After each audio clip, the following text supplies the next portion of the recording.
Hi there, Dan Martell here, serial entrepreneur, investor, and creator of SaaS Academy. In this episode, I'm going to share with you the top 7 customer success metrics that you can use to monitor all your accounts and make sure you don't lose or churn any accounts, and most importantly, grow your expansion revenue. And be sure to stay at the end where I'm going to share with you how to get access to my precision scorecard framework, which is going to teach you exactly how to look at quarterly, monthly, and weekly metrics to make sure you crush your numbers. Let's get into it.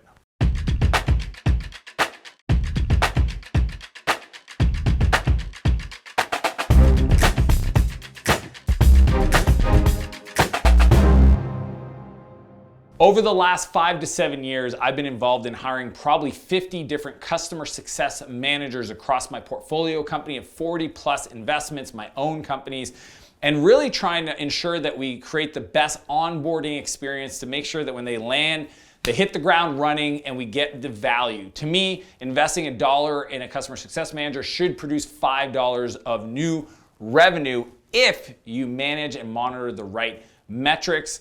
Here's how you do it. These are the 7 that I believe that you should be asking those CSMs, customer success manager, to be accountable to, report, and make sure they improve. Number 1, customer churn percentage. This is the amount of, so it's really simple math. The month before, how many customers did you have at the end of the month? At the end of the following month, or in that weekly interval, if you do a kind of a rolling 30, so that it updates a 30-day window, the previous 30 days, what percent of customers did you lose? Sometimes it's called logo churn or account churn, so be sure to measure this and track it. Number 2, MR churn percent. This is the amount of revenue. So same thing as the customer churn percent, it's revenue-wise because you have different packages, plans, upsells, add-ons, etc. So you want to make sure that you measure the total revenue MRR-wise at the end of the previous month, and then you can use that same weekly 30-day rolling average for the end of the next month to know how much revenue have you lost, total including expansion revenue.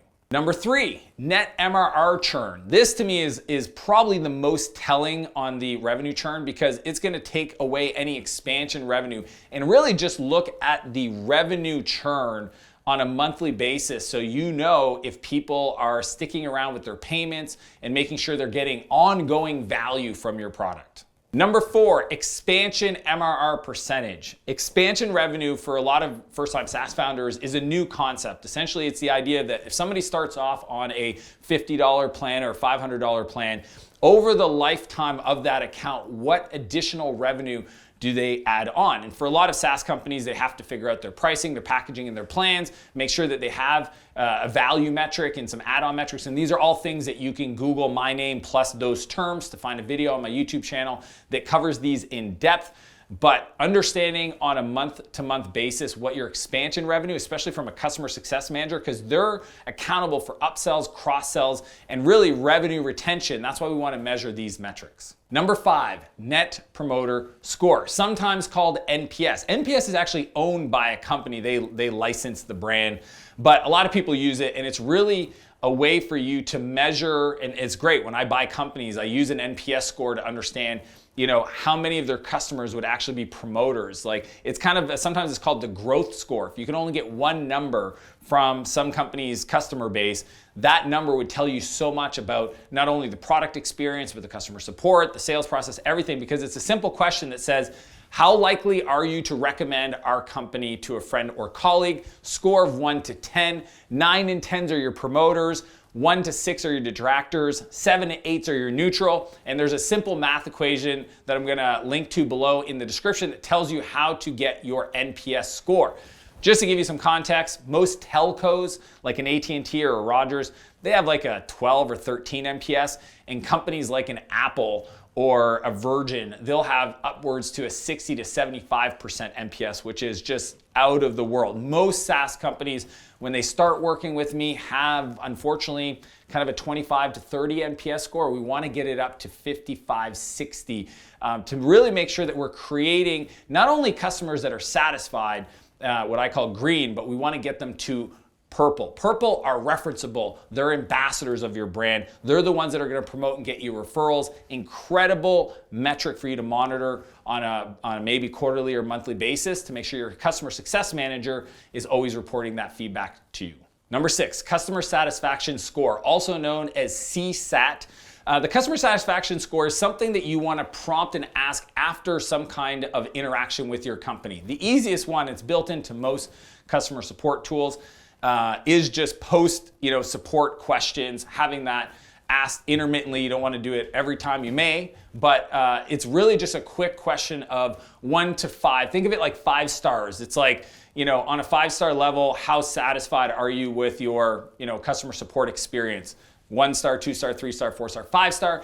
And that'll give you, as the leader in the organization, as you hire the CSMs, to make sure that, because customer success managers should be accountable for the support side and really any other interaction with your company. It could be after they do an executive business review or quarterly business review, a QBR, or any other experience that they have with your company. You want to ask them, how happy were you with it? That'll give you a CSAT for that interaction to allow you to monitor and improve that goal. Number 7, customer experience score, CES. CES is one that's not very much talked about, but it's one that I think is incredibly important, because if you think of a customer's journey having multiple steps, my buddy Joey Coleman wrote a great book called Never Lose a Customer. He talks about the first 100 days experience in 7 distinct phases that a customer goes through for all businesses, but specifically to software.